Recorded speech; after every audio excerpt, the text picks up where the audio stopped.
रात के 2 बज चुके हैं। दिल्ली कैंट की सड़कें इस वक्त एक गहरी और भारी सन्नाटे में डूबी हैं। यहाँ की हवा में एक अजीब सी खामोशी है, जैसे समय खुद अपनी रफ्तार को थामे हुए हो। विकास अपनी गाड़ी के स्टीयरिंग पर हाथ रखे आगे बढ़ रहा है। ऑफिस से घर लौटने का यह उसका रोज का रास्ता है। वह इन सड़कों की खालीपन को कभी नहीं मानता। लोग कहते हैं कि यहाँ रात के सन्नाटे में कुछ ऐसी आकृतियां दिखती हैं जो लिफ्ट मांगती हैं और फिर अचानक ओझल हो जाती हैं। विकास एक सॉफ्टवेयर इंजीनियर है। उसका दिमाग केवल डेटा और लॉजिक पर काम करता है। वह इन बातों को सिर्फ मनगढ़ंत कहानियां मानता है। उसके लिए ये किस्से केवल अंधेरे का डर बढ़ाने का जरिया है। गाड़ी के टायर सड़क पर रगड़ खा रहे हैं और हेडलाइट्स की रोशनी सामने के अंधेरे को चीर रही है। वह अपनी धुन में है, रेडियो बंद है, सिर्फ इंजन की धीमी गूंज सुनाई दे रही है। विकास को लगता है कि यह रात भी बाकी रातों की तरह सामान्य है। गाड़ी का डिजिटल क्लॉक 2:13 पर टिक टिक करता है। अचानक हेडलाइट की तेज रोशनी सामने के अंधेरे को काटती है। रोशनी के दायरे में एक आकृति उभरती है। वह सड़क के किनारे स्थिर खड़ी है। उसके बाल हवा में नहीं हिल रहे, जैसे समय वहां थम गया हो। विकास की नजरें उस पर टिक जाती हैं। उसका तर्कवादी दिमाग तुरंत सक्रिय होता है। वह सोचता है, इतनी रात को यहां कोई अकेला कैसे हो सकता है। गाड़ी की रफ्तार धीमी होती है। ब्रेक पैड की रगड़ से एक तीखी आवाज निकलती है। कार सड़क के किनारे एक झटके के साथ रुक जाती है। विकास का हाथ स्टीयरिंग पर थोड़ा कस जाता है। वह खिड़की का बटन दबाता है। शीशा नीचे सरकता है।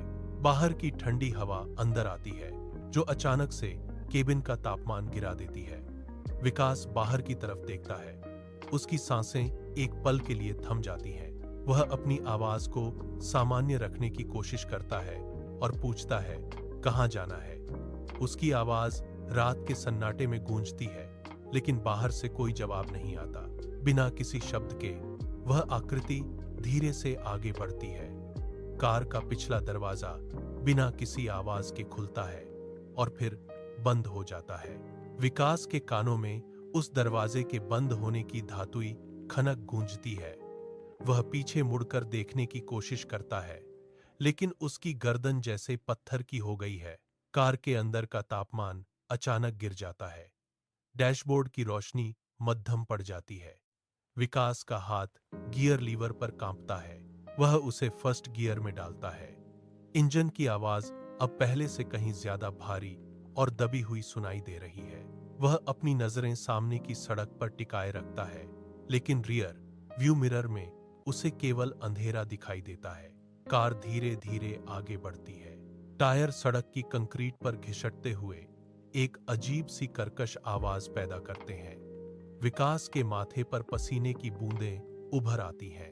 वह गाड़ी के अंदर के सन्नाटे को तोड़ने के लिए गला साफ करता है, लेकिन शब्द उसके गले में ही फंस जाते हैं। हवा में एक भारीपन है। वह एक्सीलरेटर दबाता है। कार की गति बढ़ती है, लेकिन उसे ऐसा महसूस होता है जैसे कोई पीछे से गाड़ी को खींच रहा हो।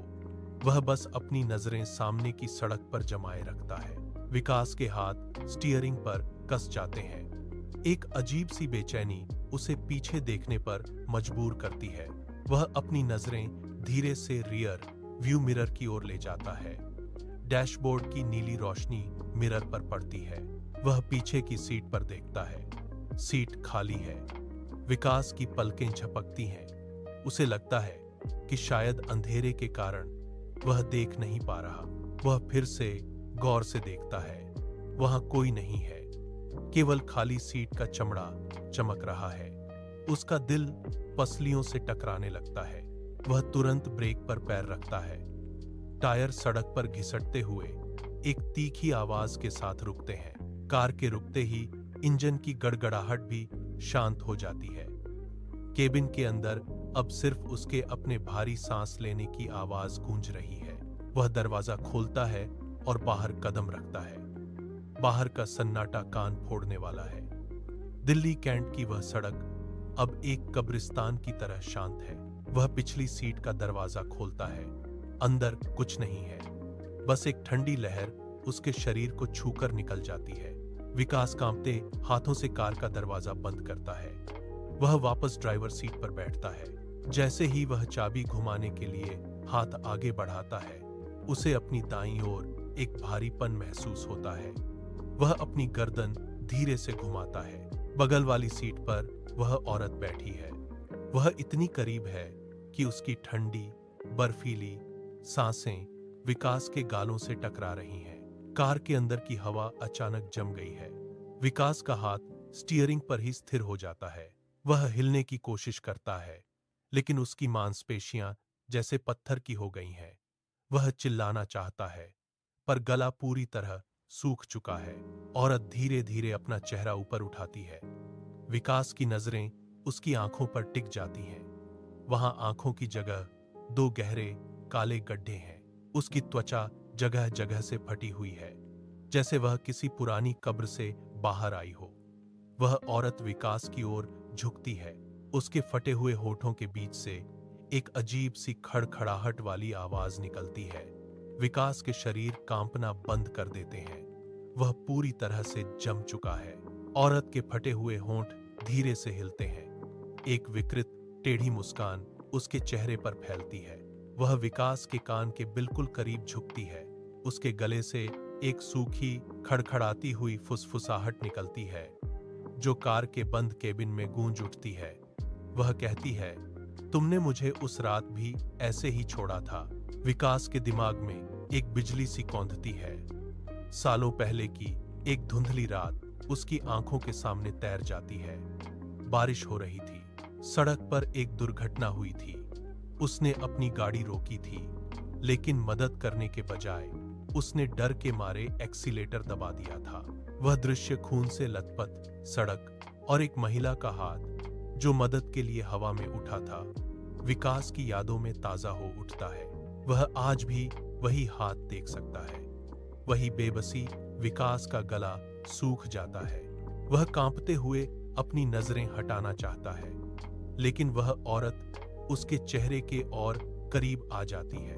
उसकी ठंडी सांसें विकास की त्वचा को झुलसा रही हैं। उसे अपनी गलती का एहसास एक हथौड़े की तरह महसूस होता है।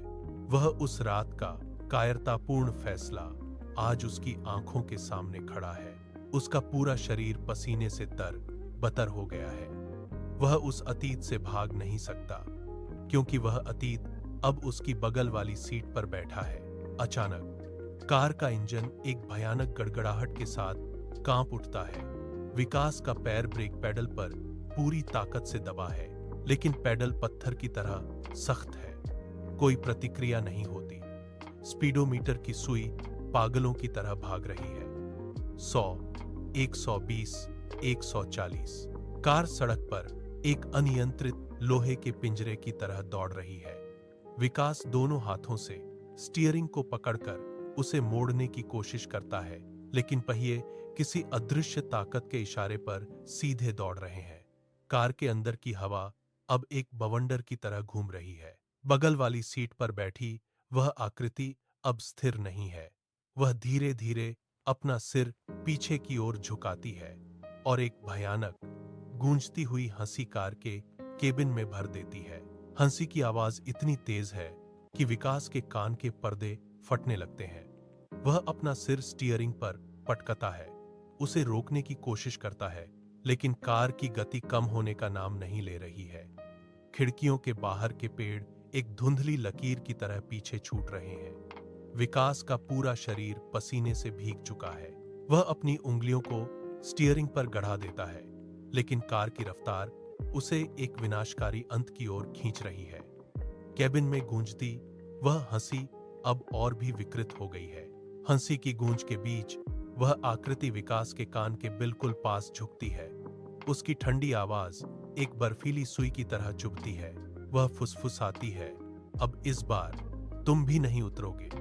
विकास की आंखें फटी की फटी रह जाती हैं। कार के अंदर की हवा भारी हो जाती है। अचानक स्टीयरिंग व्हील एक झटके के साथ घूमता है। कार सड़क के किनारे से हटकर सीधे सामने खड़े एक विशाल पेड़ की ओर मुड़ जाती है। विकास का हाथ ब्रेक पैडल को आखिरी बार जोर से दबाता है, लेकिन धातु के टकराने की आवाज सब कुछ खत्म कर देती है। एक भयानक धमाका होता है, कांच के टुकड़े हवा में बिखर जाते हैं। कार का अगला हिस्सा पेड़ के तने में धंस जाता है। इंजन से धुआं उठने लगता है। विकास का सिर डैशबोर्ड से टकराता है। एक पल के लिए सब कुछ शांत हो जाता है। उसे अपनी धड़कनें धीमी होती महसूस होती हैं। वह देखता है कि उसका शरीर स्टीयरिंग पर झुका हुआ है, लेकिन वह खुद उससे अलग हो रहा है। उसकी आत्मा धीरे धीरे उस क्षतिग्रस्त कार से बाहर निकल रही है। खिड़की के बाहर का अंधेरा उसे अपनी ओर खींच रहा है। वह अब उस कार का हिस्सा नहीं है, वह अब उस सड़क का हिस्सा बन चुका है। सूरज की पहली किरण दिल्ली कैंट की उस सड़क पर पड़ती है। पेड़ से टकराई कार का ढांचा अब एक मलबे के ढेर जैसा दिखता है। इंजन पूरी तरह ठंडा हो चुका है। पुलिस की टीम मौके पर पहुंचती है। दरवाजे लॉक हैं। उन्हें तोड़ने की कोशिश की जाती है। जब वे अंदर झांकते हैं तो सीट खाली है। विकास का कोई नामो निशान नहीं है। तभी एक अधिकारी की नजर ड्राइवर सीट पर पड़ती है। धातु के डैशबोर्ड पर गहरे नाखून गढ़े हुए हैं। किसी ने धातु को चीरते हुए लिखा है, शी इज स्टिल इनसाइड। खरोंच के निशान इतने गहरे हैं कि मानो वे किसी जीवित चीज के गुस्से का परिणाम हो। पुलिस अधिकारी का हाथ उस संदेश को छूते ही कांप जाता है। वे कार को क्रेन से हटाते हैं, लेकिन उस सड़क की हवा में एक भारीपन बना रहता है। रात की गश्त करने वाले एक जवान ने बाद में अपनी रिपोर्ट में लिखा, कभी कभी वह कार आज भी सड़क के किनारे खड़ी दिखती है, बिना ड्राइवर के। हेडलाइट्स अचानक जलती हैं और फिर बुझ जाती हैं, और जब सन्नाटा गहरा होता है तो उस कार के भीतर से एक ऐसी हंसी गूंजती है जो रूह को जमा देती है। दिल्ली कैंट की यह सड़क आज भी उन लोगों के लिए एक चेतावनी है जो अंधेरे में किसी की मदद करने से कतराते हैं। वह औरत अब भी वहीं है, अपनी अगली सवारी का इंतजार कर रही है।